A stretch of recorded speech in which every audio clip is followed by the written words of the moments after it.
नमस्कार दोस्तों, नमस्कार, जय हिंद दोस्तों। आज पढ़ाने वाले हैं आपको विराम चिन्ह। यह भी एक जो है यूपी पुलिस वगैरह किसी में एग्जाम में बैठ लिए आपको एक क्वेश्चन या दो क्वेश्चन 100% देखने को मिलेगा। तो पढ़ने से पहले इस क्लास को मेरे चैनल को सब्सक्राइब और लाइक करना ना भूलें और जल्दी से सभी जुड़ जाएं चैनल के साथ और लाइक और वीडियो सब्सक्राइब जरूर करें। तो देखो किस प्रकार विराम चिन्ह है। तो आज हम पढ़ाते हैं आपको शॉर्ट ट्रिक के साथ विराम चिन्ह।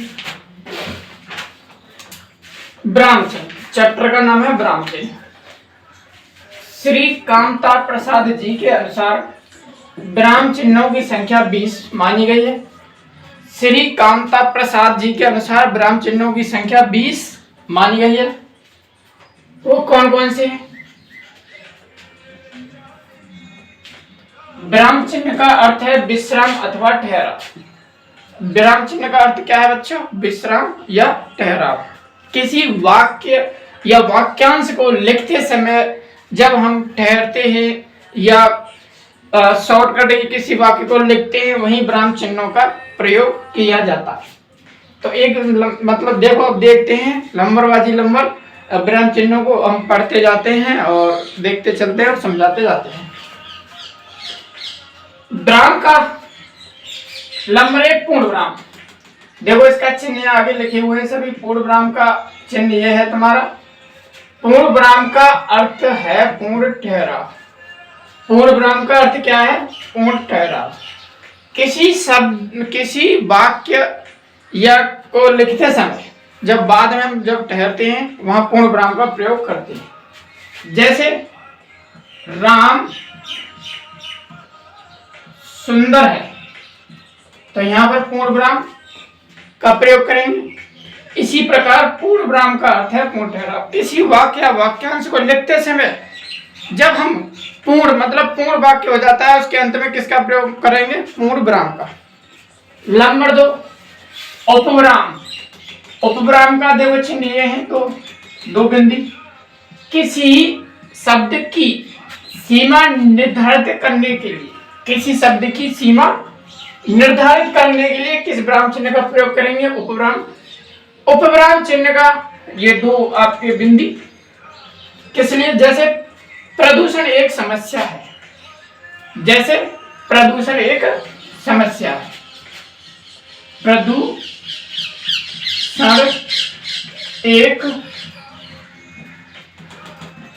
समस्या है। तो देखो हम यहां करेंगे इनका प्रयोग प्रदूषण के बाद। प्रदूषण एक समस्या है तो इस विराम का प्रयोग यहां करेंगे। यहाँ मतलब पूर्ण विराम का किसी शब्द की सीमा निर्धारित करने के लिए प्रदूषण की सीमा निर्धारित की गई है यहाँ। तो इसलिए सीमा निर्धारित करने के लिए प्रदूषण की जगह आप कौन सा चिन्ह का प्रयोग करेंगे? उपविराम का। और इसी प्रकार नंबर 3 आते हैं हम अर्धविराम। अर्धविराम आपने देखा होगा, एक बिंदी और एक कॉमा। पूर्ण विराम से जैसे हमने पूर्ण विराम आपने पढ़ा होगा, सबने पूर्ण विराम पढ़ा। तो इसी प्रकार पूर्ण विराम से थोड़ा कम ठहराव के लिए, जैसे किसी वाक्य या वाक्यांश को हम लिखते समय पूर्ण विराम में तो आप जो है पूर्ण ठहरते हैं, लेकिन इसमें थोड़ा उससे कम ठहराव के लिए पूर्ण विराम का प्रयोग करते हैं। तो देखो कैसे। वह एक धूर्त आदमी है। तो देखो कैसे करेंगे भाई, थोड़ी जगह की शॉर्टेज है इसलिए लिख देते हैं। वह एक धूर्त आदमी है।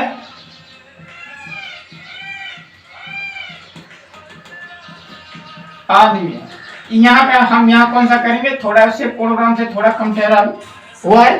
तो इससे आगे वाक्य और होगा इसमें। वहां तो पूरा इसमें जो पूर्ण विराम में तो यही रुक जाएगा, वाक्य यही रुक जाए तो पूर्ण विराम कर देंगे, लेकिन वाक्य रुके नहीं, थोड़ा ठहरे यहाँ। तो आगे लिखेंगे जब वो वाक्य ऐसा उसके मित्र भी कहते हैं। तो आगे से कोई विराम चिन्ह का प्रयोग करके जब आगे ऐसा उसके मित्र कहते हैं। इस प्रकार जैसे किसी हमने कोई अपना वाक्य लिखा और उसमें कम ठहराव के लिए मतलब यहाँ इतना ही वाक्य होता तो इसमें कौन सा प्रयोग? पूर्ण विराम। लेकिन आगे और जाना है थोड़ा कम ठहर के तो हमको इसको अर्धविराम, किस विराम का प्रयोग करेंगे? अर्धविराम। नंबर 4 अल्पविराम। अल्पविराम का चिन्ह यह ज्यादातर एग्जाम में पूछा गया है। पिछली बार यूपी पुलिस जो है ना सेकंड शिफ्ट थी दो और फर्स्ट शिफ्ट दोनों शिफ्टों में ये पूछा गया था, निम्न में से अल्पविराम का चिन्ह कौन सा है। यूपी पुलिस में तो आपका डायरेक्ट चिन्ह नहीं पूछेगा, लेकिन दरोगा में ऐसे आपको वाक्य दे देगा इसमें किस चिन्ह का प्रयोग हुआ है, ऐसे करके पूछ सकता है। तो देखो किस प्रकार अल्पविराम का यह चिन्ह, अर्धविराम से भी कम ठहराव के लिए किसी वाक्य को लिखते समय हम जो है बहुत ही कम, मतलब कम से कम ठहराव करते हैं, वहां अल्पविराम का प्रयोग करते हैं। जैसे देखो एग्जाम्पल यही लिखते हैं, राम कोमा, देखो यहाँ कोमा, दो चीज मतलब दो नाम लिखते समय भी इसका, राम श्याम सुंदर व्यक्ति हैं। तो देखो कहाँ हुआ इसका प्रयोग, राम कोमा श्याम के बाद इसका प्रयोग करेंगे। ऐसे लगातार नाम हो, लगातार कोई चीज हो जहां और अथवा वह शब्द का प्रयोग होने की जगह हम इस विराम का प्रयोग भी कर सकते हैं। नंबर 4 पे आ जाते हैं प्रश्नवाचक चिन्ह, जहां प्रश्न का बोध हो। ये तो आप खूब पढ़े लिखे हैं और मतलब ये तो हर जगह पढ़ा होगा प्रश्नवाचक चिन्ह। प्रश्न का बोध हो, वहां कौन है, वहां कौन है, तो ये प्रश्नवाचक चिन्ह हो गया। इसकी जगह सबसे लास्ट में आएगा ये प्रश्नवाचक चिन्ह। और विस्मयबोधक, एक्समेटरी जो इंग्लिश में बोलते हैं इसे, विस्मयबोधक टपकता आंसू जो बोलते हैं, हर्ष दिखाने में, शोक दिखाने में, घृणा दिखाने में, करुणा, भय हो, आश्चर्य हो, प्रेम हो आदि में किसका प्रयोग करेंगे? विस्मयबोधक। जैसे छी यह क्या है, छी यह क्या है मतलब कोई गंदी वस्तु या कुछ पड़ा हो, जैसे मांस मदरा, तो एकदम बोलेंगे छी यह क्या है, तो उस जगह यही चिन्ह का प्रयोग करेंगे। और तमाम वाक्य हैं वहां भी प्रयोग कर सकते हैं। नेक्स्ट है आपका आह छी, कैसे भी शब्द है तुम्हारे। नेक्स्ट उद्धरण चिन्ह या अवतरण चिन्ह, नंबर 7 पे आ जाते हैं उद्धरण या अवतरण चिन्ह। उद्धरण चिन्ह या अवतरण चिन्ह का प्रयोग दो तरह के होते हैं, एक डबल और एक सिंगल। एक डबल उद्धरण और एक सिंगल उद्धरण। किसी शब्द वाक्यांश को अलग से दिखाने के लिए किसका चिन्ह का प्रयोग करेंगे? उद्धरण चिन्ह का प्रयोग करते हैं। इसका दूसरा नाम अवतरण चिन्ह भी है। सिंगल उद्धरण और डबल उद्धरण। सिंगल उद्धरण का प्रयोग कब करेंगे हम? कवि, पुस्तक, जैसे रामचरितमानस, तो यहाँ सिंगल। और पूरा वाक्य देखो, किसी पुस्तक, कवि या मुख्य किसी वस्तु को दिखाने के लिए सिंगल उद्धरण, और पूरा वाक्य, यदि पूरा वाक्य दिखाना हो तो डबल उद्धरण चिन्ह का प्रयोग करते हैं। दोहरे उद्धरण चिन्ह का प्रयोग परिभाषा, प्रत्यक्ष कथन अथवा महत्वपूर्ण वाक्यों के लिए किया जाता है। ठीक है, जैसे सक्सेना ने कहा था, कोई वाक्य सक्सेना ने कहा था, धीरे धीरे कुछ नहीं मिलता, सिर्फ मौत ही मिलती है।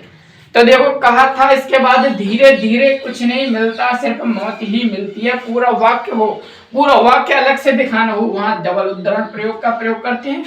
और कभी कोई पुस्तक या चर्चित व्यक्ति का नाम दिखाना हो तो वहां सिंगल उद्धरण का प्रयोग करते हैं। इसका दूसरा नाम क्या है? अवतरण चिन्ह या उद्धरण चिन्ह।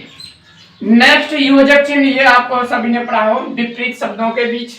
विपरीत शब्द जैसे पाप, पुण्य, माता, पिता, कोई भी विपरीत चिन्ह हो वहां हमेशा तुम्हें योजक चिन्ह का प्रयोग करना होगा। हंस पद, और इसका दूसरा नाम है त्रुटिबोधक। हंस पद या त्रुटिबोधक। त्रुटिबोधक हंस पद या त्रुटिबोधक का प्रयोग कब करेंगे? जब वाक्य में लिखते समय कोई शब्द छूट जाए। जैसे हम कोई वाक्य लिख रहे हैं और हमारा कोई शब्द छूट जाए तो वहां नीचे हंस पद का प्रयोग करते हैं। जैसे देखो कैसे, वह एक गाय है, मतलब इसके बारे में बताना अच्छी है कि बुरी है या कैसी है। जैसे हमें भूल गए यहाँ अच्छी लिखनी है तो देखो यहाँ ऐसे करके, तो यहाँ लिख देंगे ऊपर अच्छी। वह एक अच्छी गाय है, मतलब कोई भी वाक्य, जैसे कोई भी वाक्य हो उसमें कोई शब्द छूट जाए तो उसका नीचे ऐसे कोमा लगा के ऊपर हम क्या लिख देंगे, उस वाक्य को, उस शब्द को लिख देंगे। यही त्रुटि बोधक या हंस पद का प्रयोग किया जाता है। और 10वां है आपका लाघव। लाघव मतलब छोटा, बड़े शब्द को छोटे रूप में लिखने के लिए, बड़े शब्द को छोटे रूप में लिखने के लिए किसका प्रयोग करते हैं? लाघव चिन्ह का प्रयोग। जैसे हम डॉक्टर ऐसे ना लिख के डायरेक्ट लिख देते हैं डॉक्टर, तो कर दिया नहीं संक्षिप्त रूप, इसलिए इसका प्रयोग करते हैं। लाघव चिन्ह का प्रयोग बड़े शब्द को छोटे रूप में लिखने के लिए लाघव चिन्ह का प्रयोग करते हैं। देखो 10 आपके हो चुके हैं और 10 और बाकी हैं, वो तो बहुत ही इजी हैं और शॉर्टली हैं, उनके बारे में इससे ज्यादा जान पहचान नहीं करनी। इन 10 में जो है ये 10 मुख्य थे, इसलिए सबसे पहले हमने ये आपको समझाए। तो मैं अलग रह जाता हूँ और आप इनका स्क्रीनशॉट ले लीजिए जल्दी से जल्दी। तो सभी ने स्क्रीनशॉट ले लिया होगा, तो इसको देखो ध्यान से पढ़ें। जिसकी जहां से समझ में ना आए तो वहां से अपना हम कमेंट करके बताएं हमें वीडियो के देखने के बाद। और देखो आगे 11वां हम कैसे देखेंगे। तो 11वां कौन सा है?